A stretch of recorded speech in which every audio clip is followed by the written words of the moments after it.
You're listening to Where You Learn with Dean and Tony. Tony, we're broadcasting live from the Minnesota State Fair. And we're at the Patriot booth at Underwood and Murphy. That's want you to right. come over and participate in our contest. That's right. We are involved right now in a game. Are you smarter than a property manager? We've got hundreds of dollars in gifts and prizes to give away. To give away. All we want are a willing person to come forward and have us ask you one or two questions to see if you are smarter than a property manager. Okay, who's next? Someone step up. The gentleman in the Lax for Life shirt. You should step up and answer a question. He's being coaxed. All right. Good morning. Good morning. What is your name? Clint Letch. Hi, Clint. Thanks for stepping up. Okay, are you ready? We'll give it a shot. Here's your property management question. All of the following properties must follow the Minnesota Common Interest Ownership Act, except for A, a condominium created in 1979, B, a townhome association created in 1995, or C, both A and B. I'm going to say both A and B. You got it! Clint! Good job! All right, Gene. That's right. Tell us what Clint won. All right. Clint has won a $50 gift certificate to Stella's Fish Cafe in Uptown, provided by Extreme Exterior. Yay, nice. Thank you, Clint. Thank you. Now, with the Minnesota Common Interest Ownership Act, for those that are not a member of a homeowners association, that is the set of laws that's been put together by the state legislature to tell people living in a homeowners association how they can relate to one another, things that they need to know. And that MKIWA Act, which we said started sometime. No. We're going to ask our property manager panel, when was MKIWA effective? Tessa, do you know? 1994. I don't know the exact. That's right, 1994. And before that time, who were the groups that were supposed to follow the state statutes with governing. Okay, wait. When MKIWA was enacted, who is ruled? What type of associations are now ruled under MKIWA automatically? Condos and townhomes. Yes. All right. Before MKIWA in 1994, it was only condominiums and not townhomes. Aha. So, and townhomes that were built before 1994. David, tell us what governs them. Their own document. That's right. Very good. Yeah. Our property managers are pretty smart. Yes.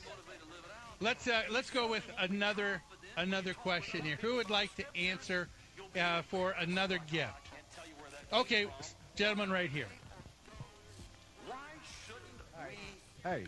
And your name, sir? Mike. Mike, do you live in a homeowners association? No, I don't. You don't? Okay. You know, anyone might one day live in a homeowners association, however. Those of us nearer retirement age are thinking about it. Right. Now, I've thought about it. There you go. Have you now? Right. Do you have people you know that live in an HOA? No. Okay. I'll tell you what, you tune in every Sunday to our show. You'll learn everything you need to know to make the decision. All right? All right. Let's go with a question about insurance. Okay? And so we're going to talk. Do you own a home right now or rent? Okay, so you have a homeowner's insurance, vehicle insurance. Yeah. Okay, all right, good. So this will be right up your alley here. There is a homeowner who lives in a townhome. Now we're talking about 3 or 4 units that are all connected together and share the common walls. Homeowner A in one unit leaves a pot unattended on the stove, and it creates a fire. Now that fire burns a portion of their home, of course, but it also burns a part of the home next to them in homeowner B because they share a wall. Homeowner A had furniture and things that were burnt up. Homeowner B had a Ford F-150 pickup that burnt up as a result. Okay?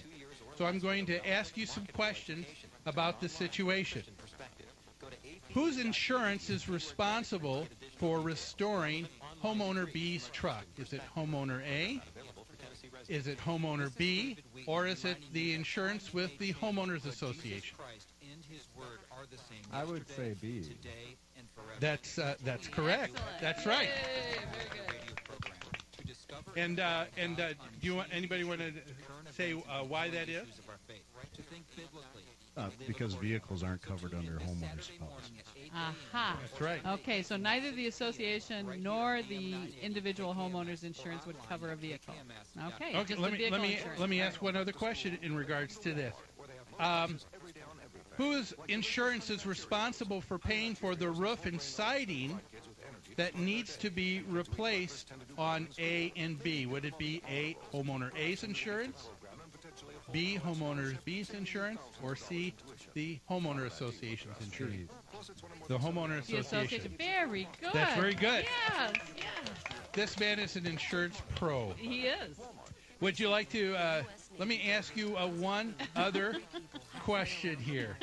Do I get 3 prizes then? Because did the other guy just We answer will get- one question? You know, We'll he give you a raises really, he we'll raises give you a good really point. good one. I got a good we one. got a I've really good one for you. But one more here, and that is if homeowner B, let's say, does not have any insurance on their personal property that was destroyed, whose insurance is responsible to replace those items? Would homeowners A insurance take care of it? Would it be the association's insurance, or would it be none? It'd be none. Oh, man. Man, this guy. You have got it. All right.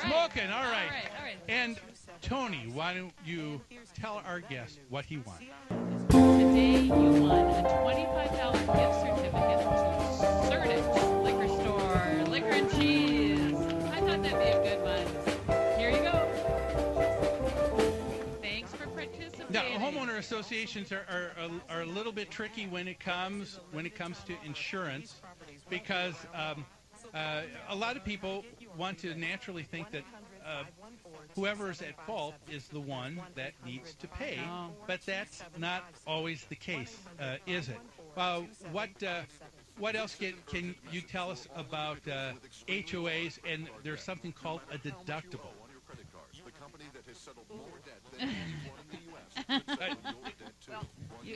The associations usually have their own deductibles, but homeowners, if they have an HO6 policy and there's a loss caused by the homeowner, their HO6 policy would cover the deductible that they would be responsible for paying. It does get complicated, doesn't it? Because there's more than one insurance policy involved. And I want to say this.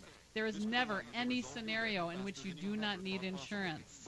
If you're renting your place, you still need insurance as the owner. You need insurance if you live in your place, correct? So don't ever think that somehow your association has covered you completely with your insurance needs. It depends upon what your documents say and what kind of insurance that you need. So everybody needs to really read their documents. Now, that's something That's a good that point. people hear over and over again if they live in a homeowners association. You got to refer to the governing documents. Talk about why that's so important. Why do we have what's called governing documents? Well, the governing documents grant authority and determine what the board can and can't do and what the association is responsible for and what the owners are responsible for. So it will outline exactly the maintenance responsibilities for each party. And when you're living with a group of people, you want to make sure that everybody understands what their role and how they're going to relate to one another. Well, let's have another person step forward who would like to win a gift that we have today. We have Who would more like- prizes. A We lot have more prizes. lot Who would more like prizes. to see if you Here are we go. smarter Here, than a the property captain. man? Melissa? Melissa. This gentleman. Good morning, sir. Good morning. And your name? Tom. Tom. Good morning, Tom. Let me ask you, Tom, do you live in a homeowners association? No, and I was looking for a house.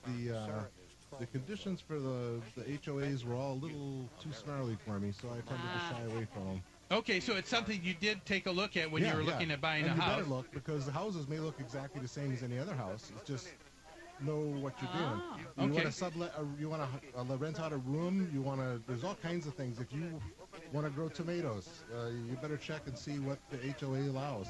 I really appreciate that. That's exactly what should be happening. In state statute, in Minnesota, it's a requirement that there is what's called a disclosure. The city's going to have covenants too. Yep. But the HOA will close right on in and get really fussy. They can. I love this guy's right on. Well, what I love right. about this is he's informing himself. He's going to be an informed buyer when he does make a decision. That's really smart. And that's the one thing that seems to be lacking. Sometimes people will buy but without actually taking the time to take a read look. those papers. Yeah, That's right. It does. If you don't want to read them, hire a lawyer. Have him read them. But somebody better read those. Yeah, There you sometimes I go. think people spend more time doing research on the cell phone that they're going to buy next instead of their home. Yeah. But you got a question. I've got a great question for you, Tom. Oh, I tell you what, we've got to take a break. Oh, If you hold on, Tom, wait we and will come take back. a break. We'll have a question for Tom right here on AM 1280 The Patriot after these messages.